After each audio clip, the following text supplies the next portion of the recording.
So, welcome everybody to our webinar on global expansion strategy for 2026. Thank you for joining us today. We're going to be looking at a number of things around the topic. For those who are, potentially looking at doing it for the first time, looking at, expanding into other regions, or simply just want more information on how to do what they're doing better.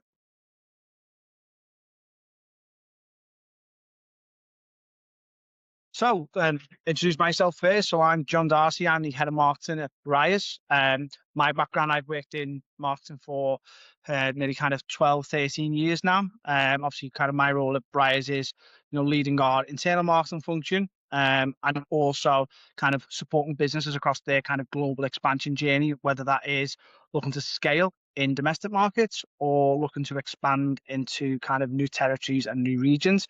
And today I'm joined by Emma Lisauskas. Hi, yep. So I'm Emma.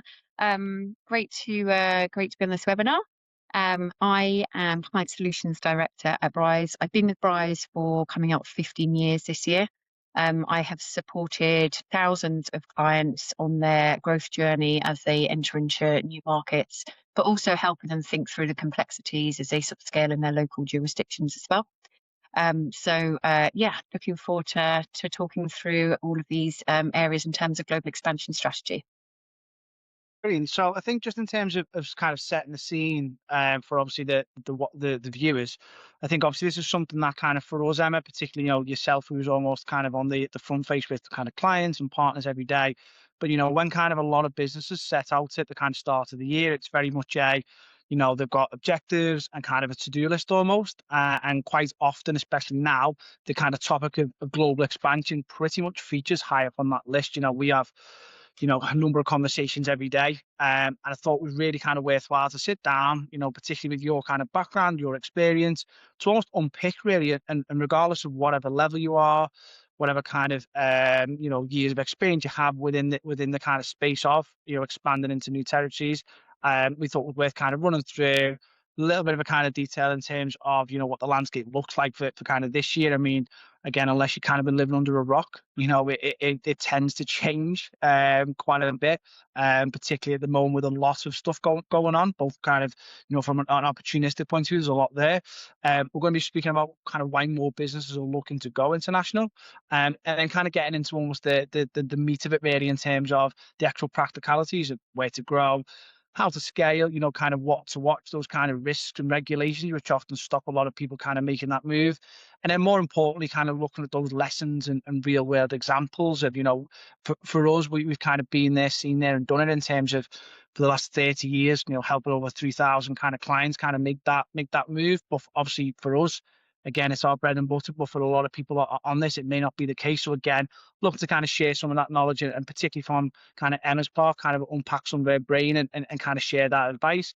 And then ultimately kind of those key takeaways and next steps to turn that into a reality. So that's pretty much the structure and the agenda that we're going to look to cover. So in terms of kicking it off, Emma, kind of over to you. I mean, the big thing really is, why do businesses need to take their kind of, their customers and whatnot global? Yeah, and you touched on it a moment ago, actually, John. Unless you've been living under a rock, it's for businesses now. The need and the requirement to go global is so paramount. Expansion is no longer just an option. It's essential. It drives a business. Competitors are forever growing. And these are just a few examples. Companies expanding internationally grow 1.5 times faster than those focused only on the sort of the domestic markets. You can see there 70% of businesses reported increased revenue within a year of entering new international markets. And you can see the other elements there. But I think high level, it's just one of those. It's one of those essential elements for businesses now to really focus on going international, where the right market is for them, ensuring that they've got the right strategy in place. And I know we'll go through that all in a little bit more detail, but absolutely, there is that sort of need to take your business global. Yeah, I think just to kind of to add to that, I do think definitely maybe this was obviously I've been with Bryce for 15, 16 months, and I think I was probably someone who has been in predominantly kind of UK kind of back businesses, and my role in marketing, we're always getting asked for more leads. How do we kind of increase revenue? How do we increase margin, and so on? And I think that kind of thing of going global, or kind of Yeah, look to go international, it's always kind of been probably almost kind of nice and shiny. Sounds really good to do, but it's definitely always kind of, again, as someone's kind of been on the other side of how do you actually do it. What I think is now, obviously, there's a lot more kind of out there. I think people have done it and kind of been there already and kind of seeing actually there's a lot of value in it. And again, as it's kind of, to underline what you said earlier, I think it's less of a nice to do now. It's much more of a, if you don't do it, you're yeah. going to get left behind. Yeah, yeah, absolutely. And I think also now there's so many, like Bry's ourselves, we're able to support in so many different areas, and advise of how to take a business global as well. Whereas possibly, many years ago, there wasn't that sort of availability to have all of those pieces of advice all in one place. But it is definitely essential. It's, um, and then, I think that probably brings us on to what kind of events usually trigger global expansion? I think as we've kind of touched on a little bit there. Of ultimately one of the main reasons is people want to make more money at a real kind of simple level. But I think that's probably too simplistic and little bit kind of probably a bit rude really, because there's so many other events that kind of cause it to do. So do you want to just kind of run us through what again what you've seen over the last 15 years, and what are those main things that get people to go, do you know what? Yeah, that's it. That's for me. We're going to do it. Yeah, of course. So, starting with that sort of external investment, capital comes with, aggressive growth expectations, and timelines that often require that sort of expanding into new jurisdictions pretty fast. Mergers and acquisitions, instantly it extends a business into new countries, bringing different entities, systems, obligations, etc. um, a competitive threat, there may be pressures from competitors which are sort of forcing the company to enter into new markets really quickly. And then that sort of new market opportunity, there's that sort of there may be just like that strong demand to go into a new region, which sort of draws the company there. And then, of course, there's that sort of hiring globally. And I think over the recent years, global mobility has been such a big factor. If they've identified talent from in another country, that's what draws them into that new market. And then there comes with the complexity of how should they enter into that market, whether it's through an EOR, through a legal entity, which again we'll touch on briefly a bit later. But really, I suppose they're the sort of the main triggers that we've seen over the years. Yeah, no, but I think just to add to that, obviously from probably my kind of knowledge, obviously before I joined Briars, was probably you have different ideas and whatnot, but it's quite interesting when you have conversations with potential clients and prospects. I remember being at an event a kind of few months back, and we had a guy come over to it, and his kind of reason for wanting to expand to a new region is he's got one customer who he sells paint to in Australia, and he just wants to know, can I sell it to a few more? Now again, that's a real kind of simplistic way of doing it, but ultimately, it kind of is, again, that new market opportunity. It doesn't need to kind of be big and bold and something. It can just be something as simple as that. I think, your point there around the hiring globally and the way the world is kind of changing. You know what? 5, 6 years ago, the thought of working from home or kind of, a digital nomad was probably seen as a bit of a, I can't see that kind of taking off what is now. It's probably the norm for a lot of people. And I think what that helped businesses Definitely. do was almost, yeah, is kind of attract and kind of get talent in new places that actually they may not have been able to access before. So yeah, they definitely, I would probably agree with that. There's a lot of kind of stuff to unpack in that, but they definitely feel like they're kind of the big five areas that tends to be the commonalities when people approach us. Yeah, I completely agree. I think the hiring overseas talent is certainly one of the main drivers that we see more recently. And certainly with the sort of the PE and the mergers and acquisitions one. I think we see probably less these days of that kind of new market opportunity. So, almost choosing where to go. There's often a reason why they're going or choosing to go into a particular market. I suppose we get less conversations about, where should we go because this is the sector we are in, and where do you think we should go? Normally, there's a reason, there's a driver as to why they want to go in a particular market. So tends to be the case, but each company has different sort of growth journey. And then, I mean, again, you kind of reference it there, that kind of choosing where to expand. I think, my kind of thinking, or when we're kind of chatting to a lot of our kind of prospective clients and even partners to an extent, is it does always start with where should I go? Where should I go? I've definitely felt when I've been in a couple of events, and that's probably the first question you get asked of, right, Yeah, where should I go? It's a big question. Do you know what I mean? it is. Obviously, It's a big there's a question. big There's so much to it. yeah, and there's kind of a big wide world out there, and you're like, where should I go? And I think Yeah, ultimately there's a lot of questions before you kind of get to that point. Again, this is probably the journey that I've been on even since I've started Bryce, and what I see, and it isn't just as simple of I want to go to the US or the UAE. There's a lot of work that has to be done around. So trying to kind of just again break down some of the kind of key things and key steps that businesses or CEOs, leaders, and founders should be thinking about before they decide where to expand. yeah, absolutely. And I think my first point I would really stress is the importance of having like that strategy in place, making sure you've got it mapped out as to where you're going, what you're doing, and how you're going to do it. Because we've seen time and time again over the years of companies not having that plan in place, or knowing what they are, what's ahead of them, and then there's always that sort of unpicking afterwards. So defining that objective is obviously the sort of the starting point. Are they expanding because of their clients are driving them into a new market? Are they expanding because they've identified new talent? Are they expanding because the speed of their business is just taking them to new markets, and they just need to enter into those countries as quickly as possible? It's just defining what that objective looks like, and then map out the rest. That sort of the testing the reality is also really key. So there's so many different elements to this really, and we've these are just a couple of examples, but understanding what the employment law is within that particular country is really important. Understanding any complexities with regards to payroll, tax exposure, ensuring that you've got a sort of the right group structure that you're putting in place, of course, but actually from a tax perspective, what are your tax obligations in terms of filings, in terms of tax thresholds as well? Setting up timelines. If you're looking in to go to a market, and you need to set up quickly, there may be some countries which would just take longer. I think about the UK. You could set up a company in 48 hours. Look at Germany. You could set up the company. It takes sort of 3 to 4, sometimes 5 months, because there's so many different sort of layers to it and different sort of step plans.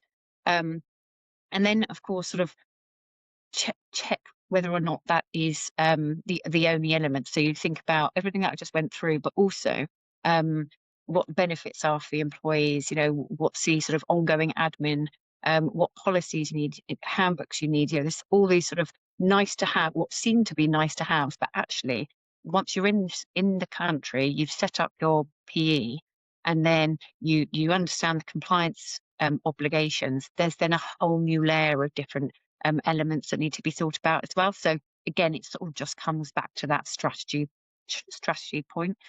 Um, the other thing is, and I know we'll touch on this a little bit later, but before committing to entering into a new market, just check to see if there's any other options available. EOR is a really, really popular and common route to test out the market in a number of different countries.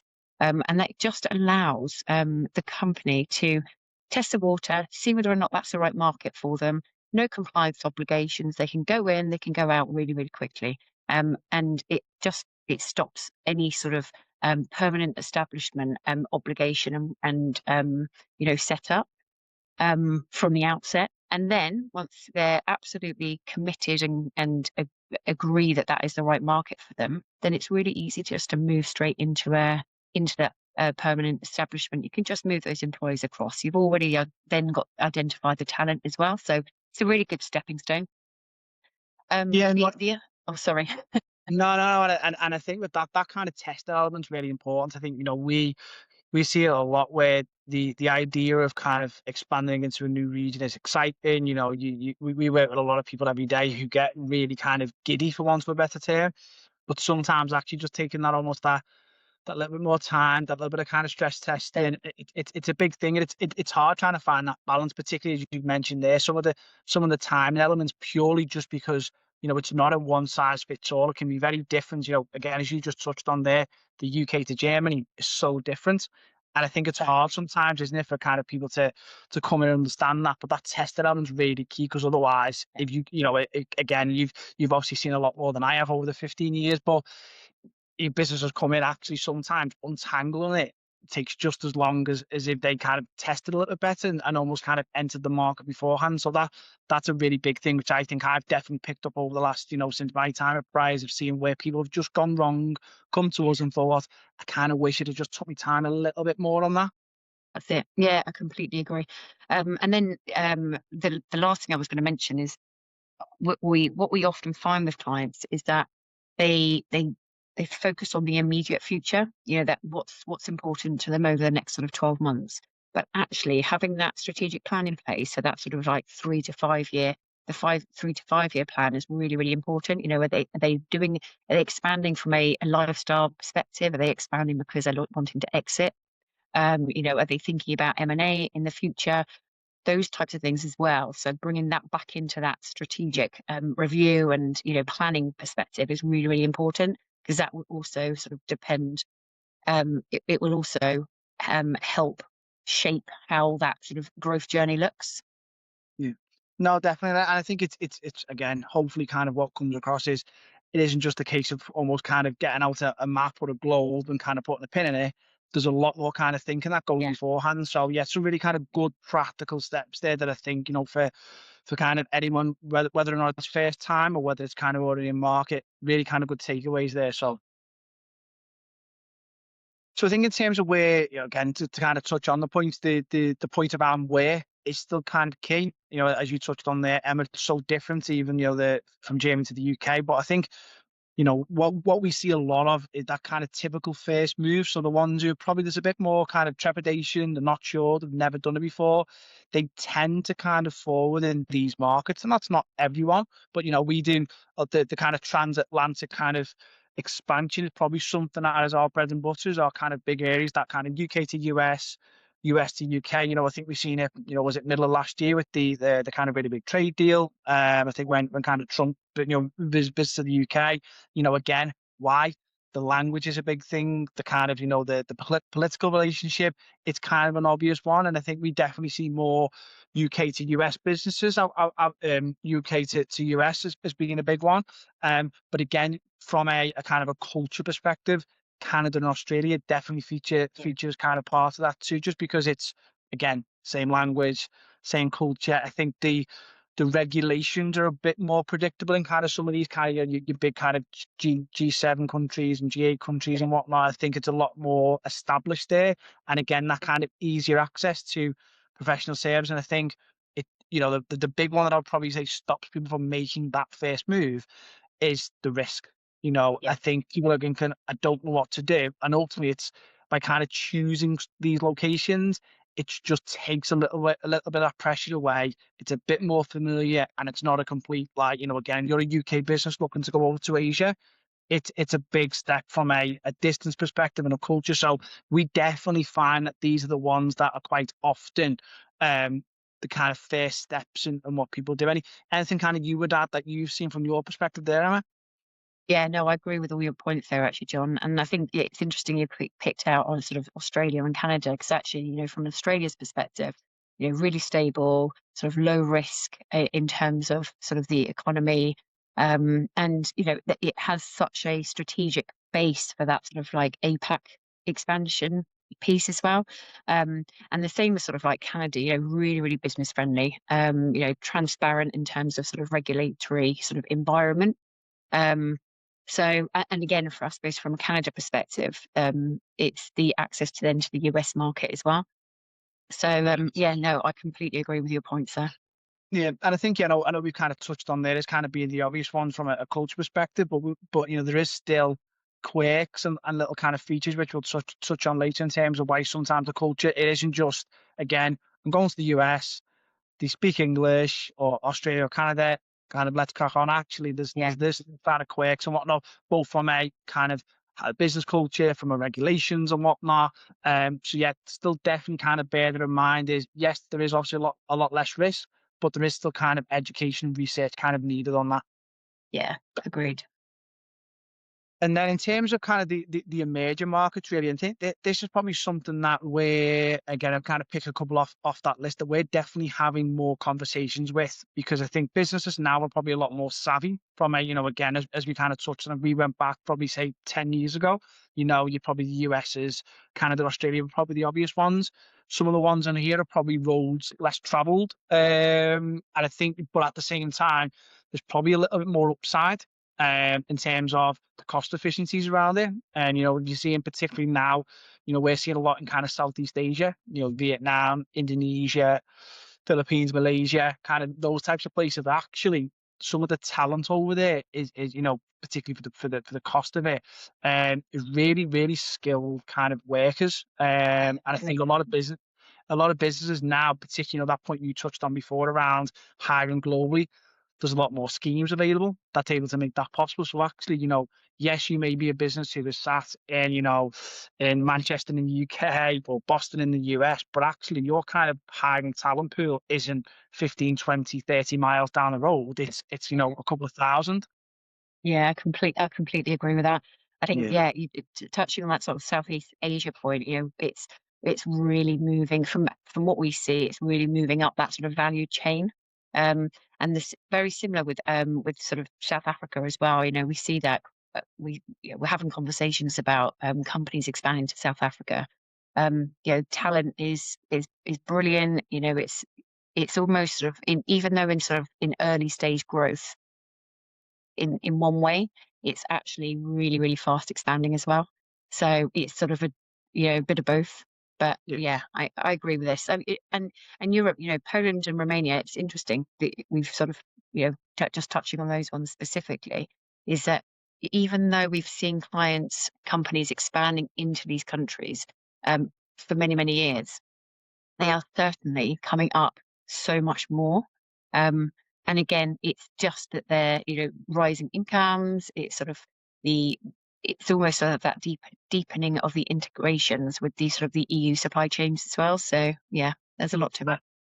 I think one of the things which you kind of haven't touched on there is I think it depends on the sector as well and kind of what industry you're in. I think, one of the big things recently, if you pick on, Poland, for example, the tech space there is kind of Yeah, exploding. So again, if you're a tech-based business, whether it's, in the UK, US or whatever, actually Poland may not be somewhere where you think, okay, obviously I'm going to go to Poland, but actually that industry is almost dictating your next move a little bit.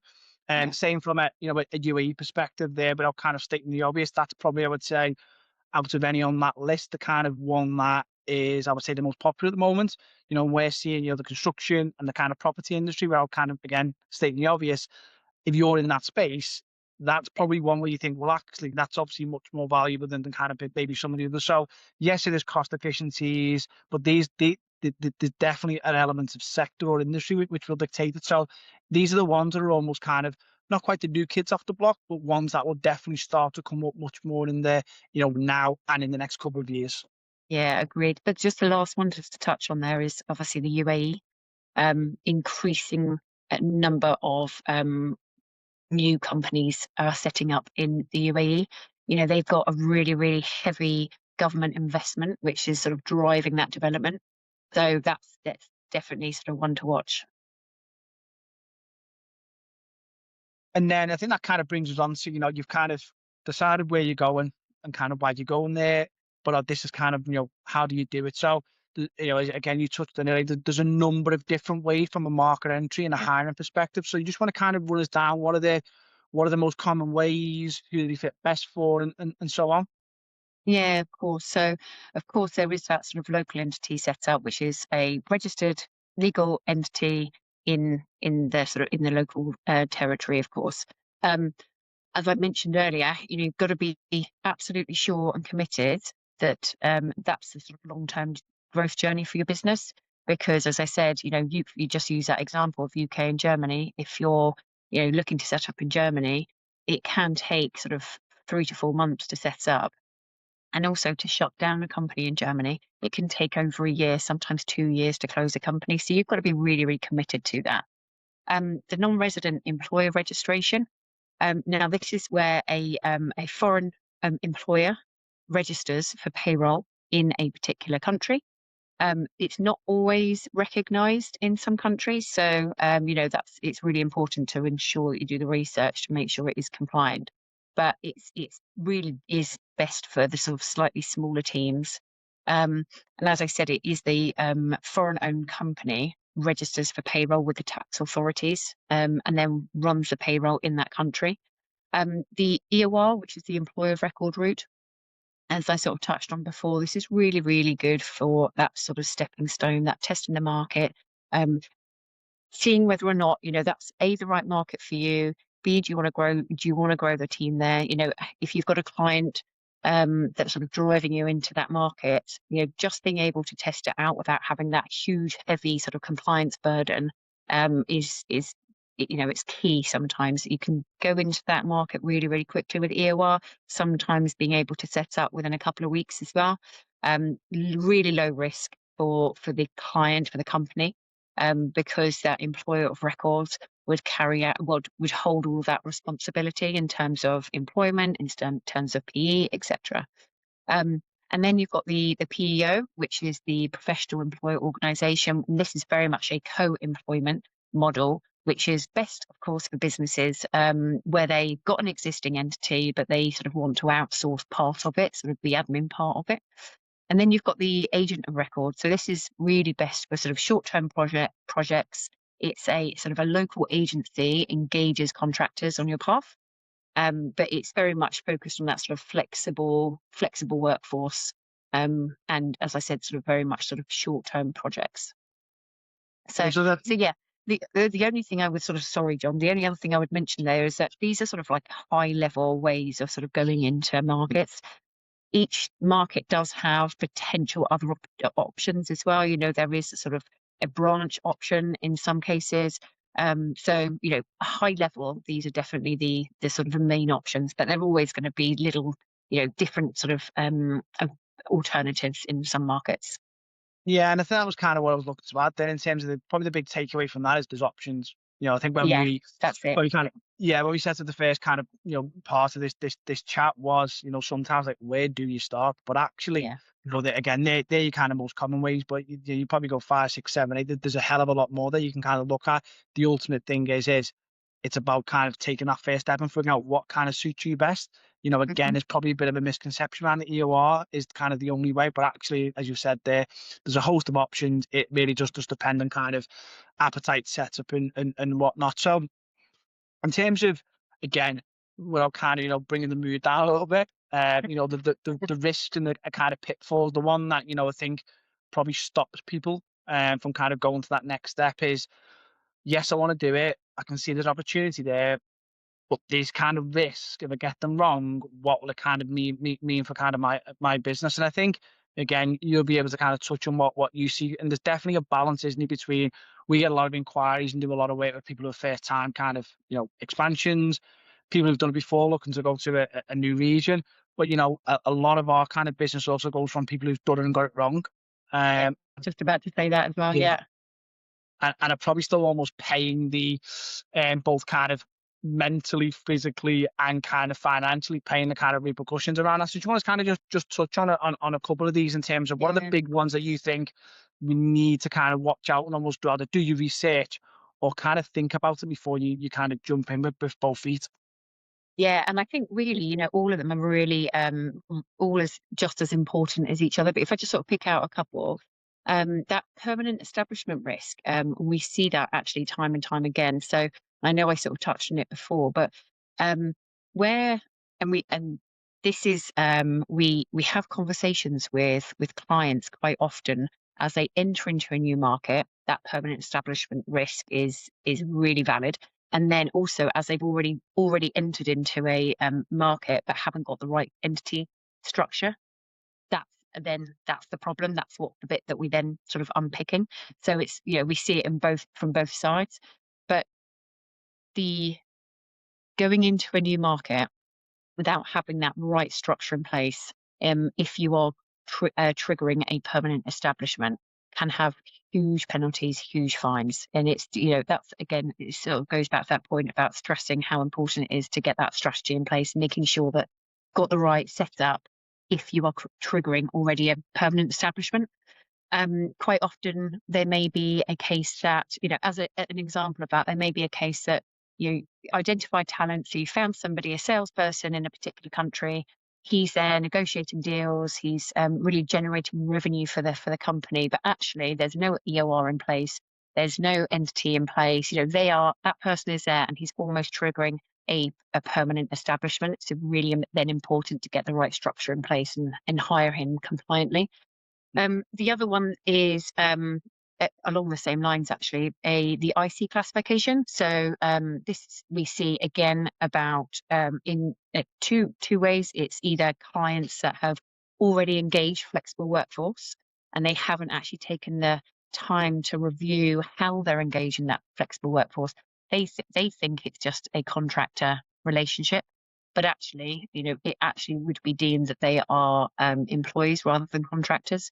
So we see that time and time again, and going through that assessment, going through an audit, making sure that they're actually managing and working with these contractors and compliantly. And again, every country has different rules and regulations around it. So it's important to understand the local market regulations with regards to contractors and make sure that you're actually working in the right way. So those two, are two that I definitely wanted to touch on. But I think Yeah. also the other, oh, sorry. No, no, but I think, yeah, to kind of so they feel like the kind of the two biggies almost on the list, because I Yeah, I think think they probably are actually. that that kind of risk. I mean, again, to touch on some of the others, the cultural aspect and the bandwidth. Yeah, I think yes, there is again, there can be repercussions, particularly from a cultural perspective and a bandwidth if you're kind of looking to take on too much. But I think there's a real almost that kind of financial, and almost if you get those two wrong, the whole kind of house falls down. I'll Whereas completely probably agree. some of the others are salvageable, again, Yeah, depending on to what level. If you stretch yourself a little bit too much when you're entering into a new place from a bandwidth yeah, perspective, you can probably get that back. It's just going to kind of slow your growth down. Culturally, again, as long as it's not kind of, too extreme, you may just not, the growth may not be as quick, or the settling in period may take a little longer. Whereas that kind of permanent establishment in the IC classification, that can be really kind of bad. So I think they were probably the right two to kind of hone in on and pick up on. yeah, I think so. So kind of, again, we're kind of trying to walk people through in terms of where to start, what to do. There's a lot of kind of, a lot of information that we've kind of run through there. But in terms of the practical actions, then, again, if I'm kind of sat here, Mr. CEO, founder, thinking, great, I'm going to go and set up my business. I want to go and, expand to a new market in Europe, or, in the Middle East or the US. What do we do? What are kind of some of the practical steps that, people should take forward, and almost kind of start now, really? Yeah, absolutely. So, selecting the right entry model. So we've already touched on it before, but ensuring that you've got the right route to enter into that country, dependent on speed, depending on client requirements, depending on sort of long-term growth plans. But then also to lock in that compliance early. So, make sure that the contracts are set up, payroll registrations, tax registrations, ensuring that you've got all the right sort of policies in place, etc. And then almost that process piece from an internal perspective is so key, isn't it? I suppose we sort of forget about that bit. Once you've gone through the compliance, it's making sure that sort of the internal teams, operational teams, making sure everything's flowing. All the reports, you're working on the right reports that you need, and the controls, etc. And then, you know, I suppose maintaining that kind of the oversight of the headcount, and cost and the risk across all locations. It might be that actually this might be the third or fourth time you're sort of expanding into a new country. Making sure it's consistent across a group as well is really key. Um, but yeah, they're probably, they're the practical ones. There's a lot more to it. But when you're sort of focusing on what things do they really need to think about, I'd really I would hone in on certainly the right model, ensuring the compliance is set up early and making sure those processes are really sort of watertight. Excellent. No, and I think they're very good. You know, particularly those the standardization stuff. It's really important. I think again, it often gets overlooked. Some really kind of good steps there in terms of how can I kind of take that from my to do list to kind of reality. Yeah, Um, right. So we had a kind of a couple of questions kind of sent in, and as well as kind of things that we kind of see pop up kind of on the regular basis. So again, I'll kind of run through, probably throw them over to probably you, Emma. You're probably better placed than I am to kind of answer 'em. But again, we've touched on it in some part. But what should leadership teams be thinking about differently once they move from kind of one international market to several? I think again, our kind of almost our kind of slogan is, scale locally, expand globally. It isn't just ideally, when we help businesses expand to one market, for us, that's not what kind of we go into it. It tends to be how can we set you up to do two, three, four, and five. So, what should leadership team be thinking around that? Yeah. So the way I sort of think about this is that that sort of the international expansion piece really becomes like a strategic capability, not just that sort of initial kind of growth initiative. Um, and I think because of that, sort of designing for the scale and designing that sort of consistency across those jurisdictions is sort of really, really key, and not sort of localize it just to one. Making sort of decisions early as well, on governance in terms of ownership and decision rights as well within the group. Um, and then again, it comes back to that sort of like globalize, standard sort of what am I trying to say? Sort of standard consistency across all the group as well. So, across the people, across the processes, across the sort of controls, the reporting lines as well. So lots to think about, but definitely it moves into that much more of a strategic piece rather than that sort of like one time sort of growth journey. Excellent. We've probably touched on this one. I think, when does it make sense to use an employer record versus set Yeah, something up entity? I don't think it's probably worth going over that again. We can kind of dive into that in terms, whether kind of run through it Emma, or have a load of different assets that we can kind of share around that. So do get in touch if that's the case. yeah, quite. Again, the kind of consistency across, payroll, HR, and finance when operating in those multiple countries. And you have just touched on that, but how what's your kind of almost top tip or your best piece of advice to be able to do that? Yeah, of course. And I think this is all about sort of defining that single source of truth, isn't it? Having that sort of one team to provide that full back office support services, as Briars provides, having that one team to be able to deliver on the accounting, on the tax, the payroll, the HR, the payments and banking, the sort of the local corporate governance in terms of, for the UK company secretarial, having that one team is really, really key because we get to know the client, we understand their business, we understand their journey that they're on, and we can provide all of those elements. And it allows the client to have that comfort knowing that it is one team that they're dealing with, and we're almost that sort of, sitting side by side them as their in-house team. On that growth journey with them, yet they just don't need to think about that compliance. It's us that takes away that headache for them. Yeah, and I think that you touched on there. That kind of it's probably sometimes takes a little bit of a mindset shift when particularly when we start out with clients, is the way obviously we see ourselves as an extension of their team, almost Yeah, an outsourced in-house team. And I think, when it's again, it doesn't matter too much the fact that if it's multiple countries or just one market. I think that kind of having one partner or one kind of supplier, it's just much cleaner. I think when again we work in different ways. We've done it where we do kind of the whole shebang, we do elements of it. But then definitely when you have kind of, one partner or one supplier, it's just much more cleaner. Everything's in one place. It's much easier. So again, not against multiple, but that's when kind of things start to get a little bit messier. There's different systems, different ways of doing it, different standards as well is another one. yeah, yeah, quite. We've kind of seen now the fact that we're all kind of going into full kind of pitch mode, but when we kind of been doing it for 30 years, you That's it. tend to kind of be in there, seen there, done a little bit, whereas that's not always the case. So again, something to bear in mind when you kind of look for that consistency, because quite often that can be the key between not quite failure, but just slowing things down. Um, and then the kind of the final one really is how early should businesses start planning compliance and Yeah, governance when entering into new markets? yeah. So as early as possible. The way I think about it is, if it's something that's on your roadmap, something on your sort of growth journey, start planning, start understanding what those markets look like, what's involved, timeframes, cost, because choosing the right market, choosing the right way to enter into that market is so key. And you just don't want to you want to avoid all risks, all sort of non-compliance, all sort of sort of there's going to be costs that are going to be involved. And if you don't get it right from the outset in terms of compliance, there's so many different things that can be applied in terms of penalties, etc. Yeah, and I think also with that, in ways, it does go back to the where as well. The fact that as you kind of alluded to, it's some places much quicker to do it. So therefore, Yeah. again, how does that work with your objectives? I would imagine that most people listen to this, want to kind of get there quickly. No one wants to say, yeah, I'm kind of thinking about it now. I want to do it in 2 years' time. The likelihood is you'll listen to this because you want to do it quickly. But Yes. sometimes, again, it's how quick is it possible? And again, the earlier you do that, the better. Do the research, have the conversations.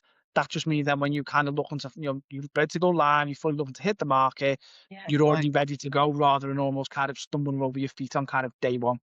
Oh, yeah, completely agree. I just sort of think, treating compliance and governance as a sort of enablers of speed and scale, means that they're not going to be the blockers later on. So, yeah, I agree with that. Brilliant. So I think we're kind of nearing the end now in terms of, kind of how do you kind of set your strategy up for, for the year in terms of expanding global. So in terms of to kind of summarize and again, kind of chip in here, kind of Emma from your side, but I think the big things that kind of I've took away is almost kind of choosing markets based on fit, not Yeah. hype. I think, again, we definitely see those kind of same inquiries from the kind of the popular places, and sometimes yes, they've got hype for a reason, but it depends on you, depends on your business, depends on your appetite. So again, be really clever and kind of strategic when you're thinking about where to go. Yeah. Um, Agreed. the big one that kind of you've kind of reiterated multiple times is that structure. The Yeah. structure is absolutely key. I think the cost, the risk, the scalability. If you get that structure wrong from the off, it's quite hard to kind of claw it back a little bit, or it's going to increase the costs and the kind of time to do it. So I think the big takeaway that I took from the things that you mentioned, Emma, is that structure is kind of Yeah. key. And again, Yeah. you touched on that kind of compliance and the governance aspect of it. It's got to evolve. What you do at day one is not what you're going to kind of do after 2-3 years. So having that in mind, that again, it's not just a right. I'm decided I want to expand. I'm set up within kind of 3 months or whatever, and that's been done. Then it's a constant evolution. Things It is. move quickly. I think you've probably seen again over the 15 years you've probably what hundreds and hundreds of kind of legislation changes across a number of different countries. Yeah. So again, you're probably one where you think actually this really needs to kind of be a top thing when you're looking to expand. Um, Centralized operating models, again, you touched on it. Again, more centralized something is just they will literally just make that friction a lot less, or so a lot more smooth. Should I say? And then again, without kind of going into kind of Briar's pitch mode, that kind of partnering early. Again, Yeah. the reason why again, if someone like yourself who's not kind of great from a DIY perspective or something like that, you get experts in who know what to do. And I think if you hire the right people, and again when I say hire, getting a really good partnership, I think seeing it like that, I think having that mindset shift, it isn't just a transactional relationship, and that's definitely not something that we tend to pride ourselves on that kind of service and whatnot. Again, having someone who's got that knowledge, again, is probably trying to put myself on the kind of customer Mhm. side almost.